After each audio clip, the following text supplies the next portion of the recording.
Bismillahirrahmanirrahim. Assalamualaikum warahmatullahi wabarakatuh. Bagaimana kabar anak-anakku sekalian, siswa-siswi SMA Negeri 9 Goa? Semoga sehat-sehat selalu dan senantiasa dalam lindungan Allah Subhanahu wa taala. Alhamdulillah, kita masih diberikan kesempatan untuk bisa beraktivitas meskipun masih online. Namun tentunya itu tidak mengurangi semangat anandaku sekalian untuk tetap mau menuntut ilmu. Baik, sebelum kita melanjutkan materi, Ibu mengajak anandaku sekalian untuk berdoa. Nah, sekarang Ibu ingin melanjutkan materi kita. Jadi pada pertemuan yang sebelumnya itu Ibu sudah menjelaskan tentang hukum bacaan Quran surah Ali Imran ayat 190 sampai 191. Nah, pada pertemuan kali ini Ibu akan melanjutkan materi masih di Quran surah Ali Imran, namun KD pada kesempatan kali ini yaitu menganalisis Quran surah Ali Imran ayat 190 sampai 191. Pada pertemuan yang sebelumnya Ibu sudah menjelaskan tentang pengertian berpikir kritis, dan Ibu ingin mereview kembali bahwa yang dimaksud dengan berpikir kritis itu adalah aktivitas menggunakan akal budi untuk mempertimbangkan dan memutuskan sesuatu.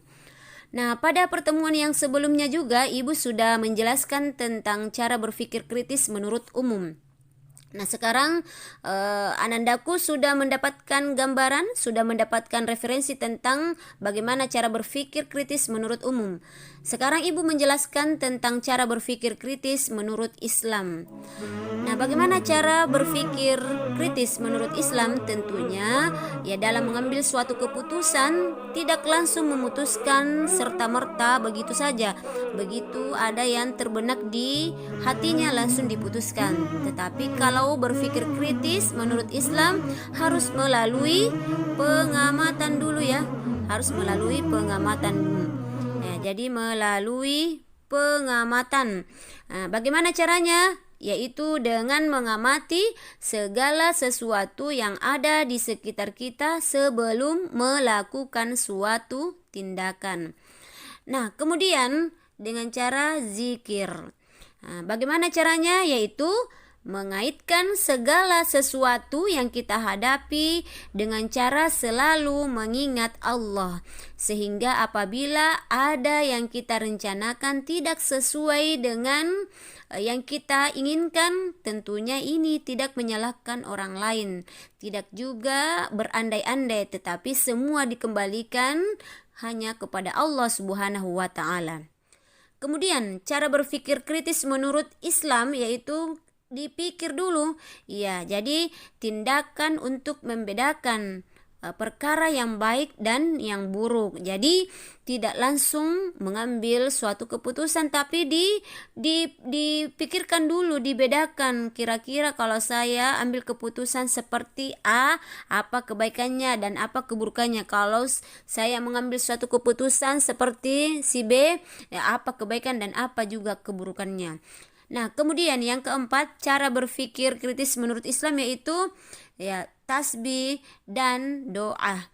Ya, bagaimana caranya? Yaitu menyerahkan segala sesuatu yang kita hadapi kepada Allah Subhanahu wa taala. Nah, setelah kita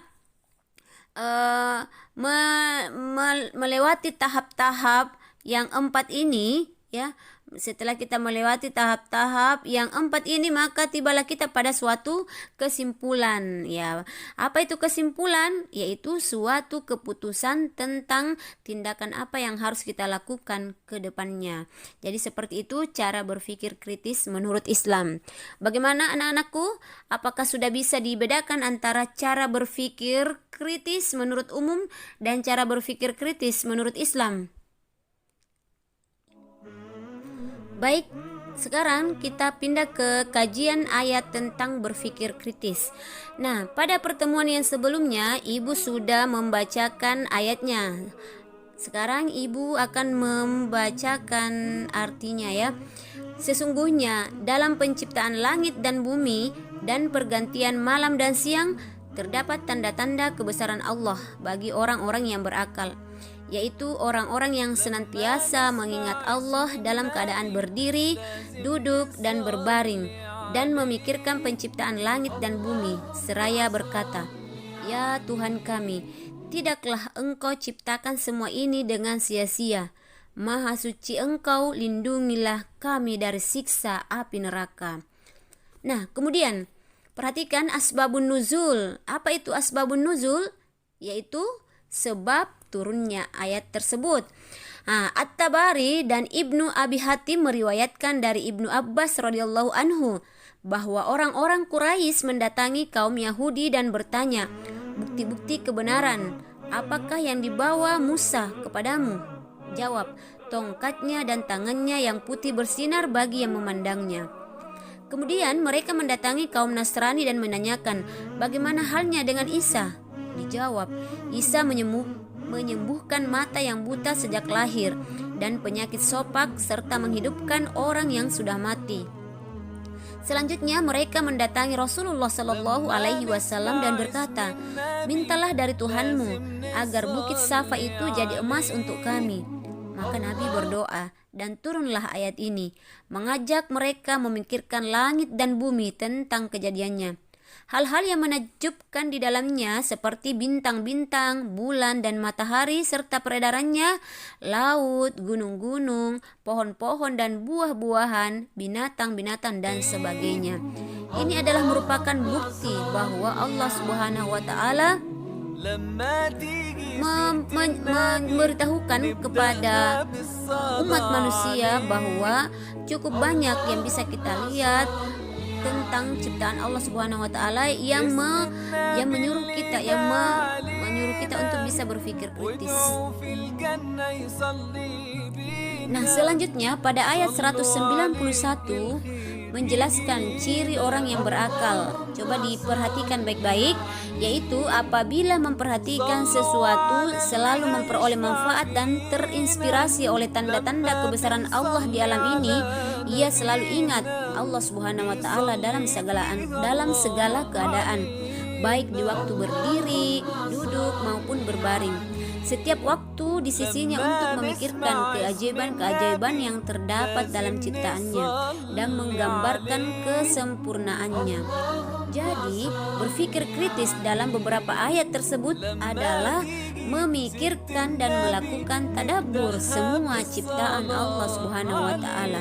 Dengan demikian, kita sadar betapa Allah Subhanahu wa taala adalah Tuhan pencipta yang maha agung, maha pengasih lagi maha penyayang, dan mengantarkan kita menjadi hamba-hamba yang bersyukur, selalu beribadah dengan ikhlas.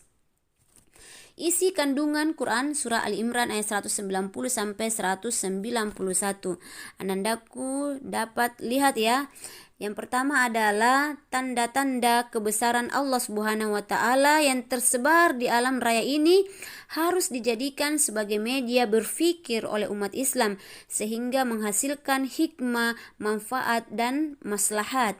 Kemudian keteraturan pergantian siang dan malam jangan dijadikan sebagai pergantian biasa tanpa ada tujuan dan faedah, karena ia merupakan salah satu tanda kebesaran Allah Subhanahu wa taala yang membutuhkan akal. Nah, selanjutnya akal itu digunakan untuk memikirkan. Ya. Jadi inilah bedanya manusia dengan setan, manusia dengan binatang, manusia dengan malaikat. Ya, manusia adalah makhluk yang sempurna dari ciptaan Allah Subhanahu wa taala yang ada, baik yang nyata maupun yang gaib. Kenapa dikatakan mempunyai kesempurnaan yang lebih dibandingkan dengan makhluk ciptaan Allah yang lainnya? Karena manusia selain diberikan akal dan juga diberikan hawa nafsu. Malaikat makhluk ciptaan Allah Subhanahu wa taala yang hanya diberikan akal tetapi tidak diberikan hawa nafsu, sehingga malaikat tidak ada yang tidak taat, semuanya taat dan patuh kepada Allah Subhanahu wa taala. Kemudian binatang. Binatang diciptakan oleh Allah Subhanahu wa taala hanya memiliki hawa nafsu, tidak memiliki akal. Makanya tak heran kalau ada binatang yang tidak pakai baju, tak heran kalau binatang tidak beretika, karena memang binatang tidak memiliki akal yang hanya diberikan oleh Allah Subhanahu wa taala berupa hawa nafsu saja. Jadi kalau ada manusia yang tidak menggunakan pakaian, berarti itu adalah manusia yang hilang akalnya alias orang gila. Nah, akal itu digunakan untuk memikirkan semua tanda-tanda kebesaran Allah Subhanahu wa taala. Akal itu digunakan untuk memikirkan ulil albab, yaitu hamba-hamba Allah Subhanahu wa taala. Akal itu digunakan untuk memikirkan semua ciptaan Allah Subhanahu wa taala yang memiliki manfaat, memiliki manfaat, dan tidak ada satu jenis makhluk pun yang kita dapati di muka bumi ini tanpa ada manfaatnya. Semua pasti punya manfaat. Hanya saja kita yang tidak tahu memanfaatkannya. Kemudian akal itu digunakan untuk memikirkan segala yang dilakukan oleh ulil albab. Menimbulkan kesadaran bahwa diri kita ini bersumber dari Allah Subhanahu wa taala, dan menimbulkan ajakan terhadap diri sendiri dan pihak-pihak lain agar semakin dekat dalam bertakarrub atau mendekatkan diri kepada Allah Subhanahu wa taala. Nah, sehingga jika pemikiran seperti ini diterapkan akan mengantarkan pada keselamatan dunia akhirat sekaligus terhindar dari kesengsaraan hidup api neraka. Nah, tadi ulil albab, Ananda sudah tahu bahwa ulil albab itu adalah orang-orang yang berakal ya. Nah, bagaimanakah ciri-ciri ulil albab menurut Al-Qur'an? Yaitu bersungguh-sungguh menggali ilmu pengetahuan. Selalu berpegang teguh pada kebaikan dan keadilan. Ini ciri-ciri ulil albab. Teliti dan kritis dalam menerima informasi baik berupa teori, proposisi ataupun dalil yang dikemukakan oleh orang lain. Kemudian mujtahid di atas diartikan sebagai orang yang benar-benar memahami dan mengerti akan agama serta dapat mengeluarkan fatwa. Seperti itu ya. Jadi Ibu sudah jelaskan tadi ciri-ciri ulil albab ya. Nah, kemudian apa lanjutan ciri-ciri ulil albab menurut Al-Qur'an? Nah, coba diperhatikan, yaitu rajin bangun malam untuk sujud dan rukuk di hadapan Allah. Kemudian sanggup mengambil pelajaran dari sejarah umat terdahulu. Nah, coba sekarang introspeksi diri. Apakah ciri-ciri ini ada pada diri anandaku sekalian? Kalau ada, alhamdulillah, berarti anandaku sekalian sudah termasuk ke dalam sebagiannya kategori orang-orang yang mampu untuk berpikir kritis. Meskipun kita belum sempurna, tetapi seiring dengan berjalannya waktu, dengan berbagai macam pengalaman yang kita hadapi, tentunya itu bisa menjadi sebuah pembelajaran buat kita untuk bisa membenahi diri untuk menjadi orang yang lebih baik lagi di masa yang akan datang. Nah, kemudian apa manfaat berpikir kritis? Manfaatnya Nandaku bisa lihat, yaitu dapat menangkap makna dan hikmah di balik semua ciptaan Allah, dapat mengoptimalkan manfaat alam untuk kepentingan umat manusia, dapat mengambil inspirasi dari semua ciptaan Allah Subhanahu wa taala, dapat menemukan jawaban dari misteri ciptaan Allah, dari misteri ciptaan alam, kemudian mengantisipasi terjadinya bahaya, semakin bersyukur kepada Allah, semakin bertambahnya keyakinan tentang adanya hari pembalasan, semakin termotivasinya untuk menjadi orang yang visioner, kemudian semakin bersemangat dalam mengumpulkan bekal untuk kehidupan di akhirat dengan meningkatkan amal soleh dan menekan atau meninggalkan kemaksiatan. Demikianlah penjelasan materi dari mendeskripsikan atau menganalisis Quran Surah Ali Imran ayat 190 sampai 191. Semoga anandaku semua dapat mengambil hikmah yang terkandung di dalamnya. Ibu akhiri dengan ucapan wabillahi taufik wal hidayah. Wassalamualaikum warahmatullahi wabarakatuh.